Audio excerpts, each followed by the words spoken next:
I didn't realize how codependent I was until I became absolutely truthful with myself and acknowledged that I wasn't happy and that I wasn't in a good space. Hi, I'm Leanne and welcome to my channel. I say this with love 33. I created this channel as a space of safety, a place to come to for raw truth, for my wisdom, my knowledge that I have gained throughout my years of tough lessons. We all have traumas. We all have paths that we have been on or will go down or are on that mirror another person.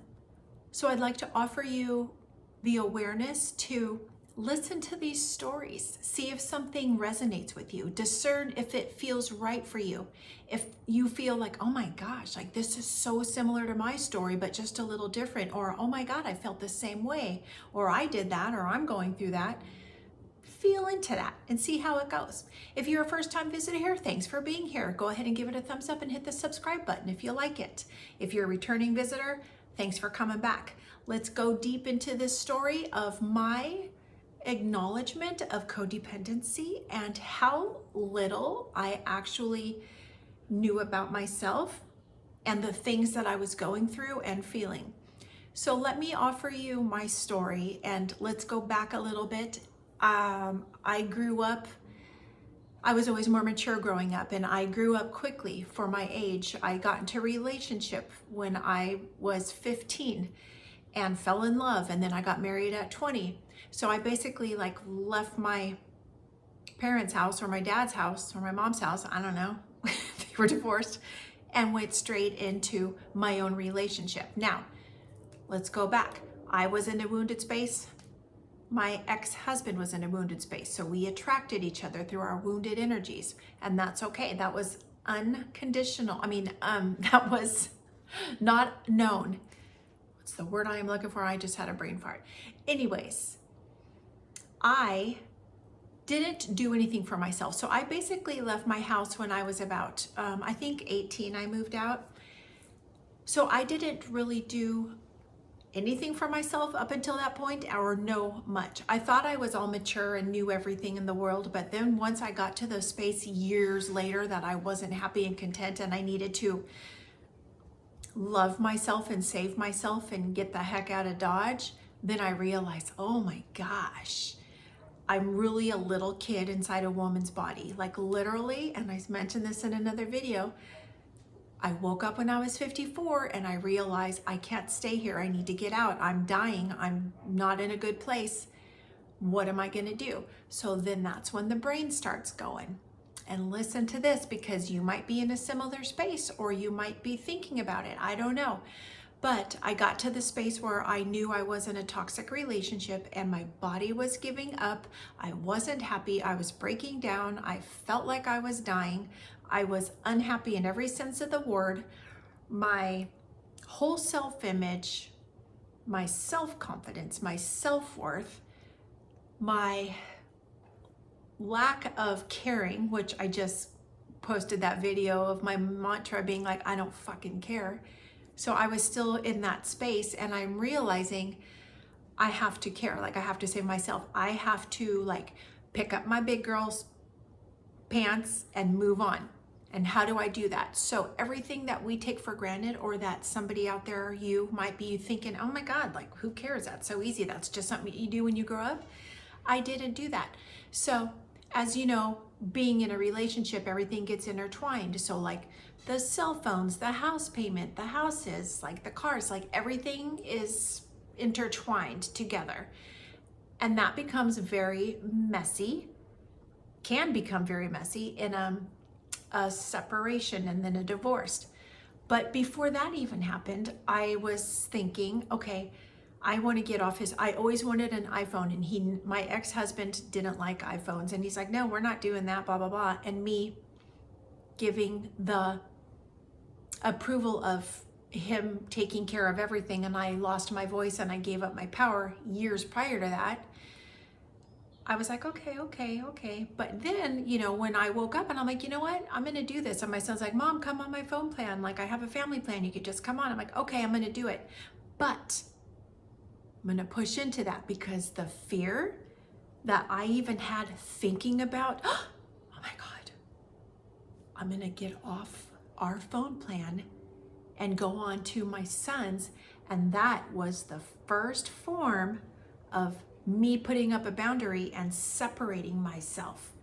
Now, yeah, it's just a cell phone and it's just a plan. But to me, that was huge because that was the beginning of me gaining my independence and my strength and coming back to myself. So I did that, and it was a process, and it was scary, and I had all those feelings inside, but I like worked through them and I pushed through them, and I'm like, I'm doing it.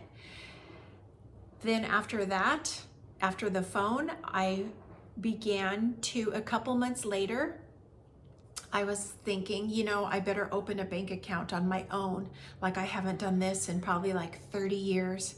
Oh my God, I feel so guilty. I feel so shameful, but I know in my heart that I'm not going to be in this relationship for the remainder of my life. So I need to start building up my account and getting stuff into my name on the sly. So I was still married. We were still living in the same home. There was space between us, but everything was still the same. So one day after work, I thought about it all day and I stopped at the bank and I opened an account in my name, and oh my gosh, I think I was like shaking walking in. I'm like, oh my God, like I can't believe I'm doing this. And feeling that little splinter off the relationship of toxicity, and all my power was over there with him that I had given away unconsciously. That's the word I was looking for earlier. Unconsciously was huge. So now I've splintered off and went on a different cell phone plan, and now I have a bank account, which I never said anything. I just did it. And I didn't move anything or do anything sly, but I just was starting to build myself up. After that, I think I started to like, you know what I did? I went to a restaurant by myself. And I cannot tell you how peaceful and how joyful it was to pick a restaurant, walk in there, sit down, order what I wanted, and not have any fight, any negative comments. So, a little backstory, the ex-husband had like narcissistic personality disorder. So whatever I said, whatever I thought, whatever I wanted wasn't right. It was always going to be like at me. So I learned to just like sit there, go, okay, whatever you want to order for me, I'll eat. So to walk in there and not have that heavy weight of like, I'm going to be scolded, I'm going to be made fun of, I'm going to be laughed at, I'm going to be like all the things that I have allowed to happen for the last 40 years. It was so peaceful. And yes, I was by myself, and I couldn't have been happier because I had so much peace in my heart and my soul. And I was like, dang, this feels good. Like, this feels amazing. I sat there and I ate my food, and I got up and I paid my bill and I walked out, and I was like, there's another check mark for me. You go, girl. And little things like this started to build up and build my trust within myself. So if you're feeling this and you're in a space where you don't think you have your voice and you don't have power, and you're threatened and you're scolded and you're told you're never going to make it and you're going to never amount to anything, and you can't do this and you're stuck, and all the things, even your own self-limiting beliefs, know that you can get through this. Those are not the truths. Those are not truth. There's hope. You can break out. You can empower yourself. And all these little steps that I took to empower myself got bigger and bigger and bigger, and just got so much more. Even me making a decision to go to the Awaken Your Highest Self event. Right after I had my awakening and realized like something's not the same here, like something inside me shifted. I don't know what it is, but I felt it. I felt that energetic awakening, and I felt it in my heart and my soul, but I was not completely aware of it. And so I started to learn, I started yoga and I started to learn about things. And then I saw this Awaken Your Highest Self through another person that I had followed. I'm like, oh, what's this? I'll just click on this. And then it was like all these people like, oh my God, I came back to myself and I'm so happy and I healed things. And I was like, oh, I gotta do that. I wanna do that, but I could never book a ticket. How would I afford that? What if my husband gets mad? I could never get a hotel room. Oh, are you kidding me? Oh, I don't wanna drive my car there. Maybe I should rent a car. Like all the ego and self-limiting doubts and beliefs were there. But something in me was saying, you're doing it, we're going. So I think we were in April. I think it was in May that I saw this, and this event took place in like September or October. So I went on I opened my computer and I was all like, oh my God, I can't believe I'm gonna do this. I typed it up, I looked it up. I looked at the tickets, I purchased the ticket, I put it on my credit card, and I honestly thought, I don't care, like it's gonna be taken care of. I don't care what happens. Like I am so in a bad space, like this is okay, I can do this. It is what it is. And then I booked the hotel room for like 3 nights, 4 days. I rented myself a car to drive out there because I didn't trust my car. I felt so empowered and so strong and like, yeah, look what I just did. I booked it. I'm going by myself. I don't have to have somebody come hold my hand. I'm driving myself. I'm staying in a room by myself and I am going through this journey and I got this. There was so much like empowerment within me and peace and these steps that I was taking to heal myself and become a person like in their heart and come back to myself was so beautiful, and it's available to all of us. And I'm hoping that something that I say to you might scratch the surface, plant a seed, spark something within you that's like, oh my God, yeah, like I could never do that. Or you know what? Yes, you can. Yes, you can. It's available from the smallest little things. What else did I do? I wrote things down. Oh, okay. So I months later went to my first Awaken event and I was gone and I had bought groceries for my hotel room and I'm eating clean and I'm eating light and because that makes a difference within your body and the energy and all that stuff. So I was eating all that good stuff throughout this process, and this deep inner work that you do at Awaken, you're going in deep and you're peeling layers and you're accepting things and you're acknowledging things and you're going into deep breath work and healing those inner child wounds and past generational traumas and listening to thousands of other people tell their stories, which resonated. And I said in another video, like when people were sharing their stories, and I was sitting there like this the first day, all like, I don't know if this is for me, like this is weird, blah, blah, blah. And my ego's like, go home, go back to your ex-husband, like then all the things. But as people were telling their stories, and I was just like, oh my God, that sounds just like me. And they were people from all over the world, different countries. I'm like, dang, like here I am, 54, living in California, and these people are from Japan and Spain and other parts of the world, and they're here sharing their stories, and we're all the same. Like we're all here the same, going through trials and tribulations and lessons. And it was so empowering. And I did everything that they asked. Like we woke up, we did yoga, we exercised, we ate clean, you connected with other people. And I can remember on the last day, I was like, because I didn't sleep, I was so high after that first day of releasing trapped energies and going through breath work and starting to heal the inner child and the generational traumas. And I didn't even know what was going on, but I went back to my hotel room and I'm just like, dang, like I'm so tired. I'm so tired. I'm just gonna fall asleep so fast, right? Well, that wasn't right. That's wrong. I took a shower, I got in bed and I lay there and my whole body was just like buzzing with energy and spirit and just like, and I'm just like this. I felt like I was on crack and like all these thoughts were going, although I've never been on crack, so I don't know, but all these thoughts were going through my mind and I'm just like, oh my God, like I couldn't get to sleep. Like I think I might have slept like 5 minutes that night. I was just buzzing with life. And I'm like, dang, like, did somebody give me some drugs or something? So I woke up and went and got coffee the next morning and did the next thing. So this took place like for 2 full days, well, 3 full days, 2 nights. And I was just high, like buzzing, like, yeah, like this feels so good. The energy was so beautiful and healing and powerful. And the last day of awakening, you go through your deepest healing yet. And I'm not going to tell you about it in case you ever have the opportunity to go. And I highly recommend.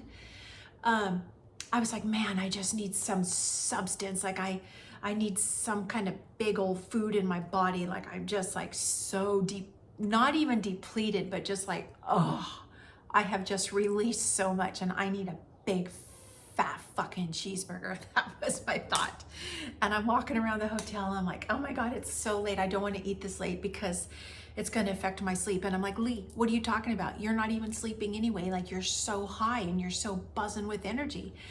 So I found this restaurant in the hotel and all the tables were taken and the only thing that was open was like sitting at the bar. Now, a little backstory, that wasn't me. I'm not a person that goes and sits at a bar. I would be like, no, I'm not a drinker. Like, no, I don't want to give off that vibe or that image that I'm just some lonely woman sitting at a bar. So I was still having those beliefs and thoughts, but I'm like, you know what? I'll take the seat. I need a cheeseburger.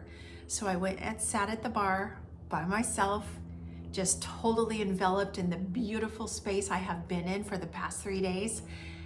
And I ordered a big fat cheeseburger. And then he's like, would you like a drink? And I'm looking, I'm like, you know what? The first thing I saw was, I'm like, what's a mango cart? I'll take a mango cart. That sounds good. So brought out a big old cold glass of a mango cart and a big cheeseburger. And I felt so alive. And I'm like, I can't believe I am sitting here by myself, the first time in my life, by myself, choosing the space where I want to eat at a hotel that I booked and paid for and all the things.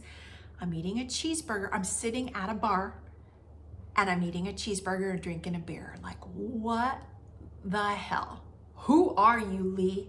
And I sat there and I ate every bite and I drank every drop and I sat there and enjoyed the peace and the moment so thoroughly. It was so beautiful and so empowering. And I still laugh about it with my kids. I'm like, I can't believe I was at a bar drinking a beer and eating a cheeseburger. That was so beautiful. And you know what? That was so healing. So let me put it out there, guys. Let me help you. If you're going through hard times and tribulations and trials and traumas and you're feeling stuff, feel it, allow it, let yourself go through it because then it's going to be released. And you're going to start to build empowerment and strength because we all have everything we need within inside us and we all have the strength within.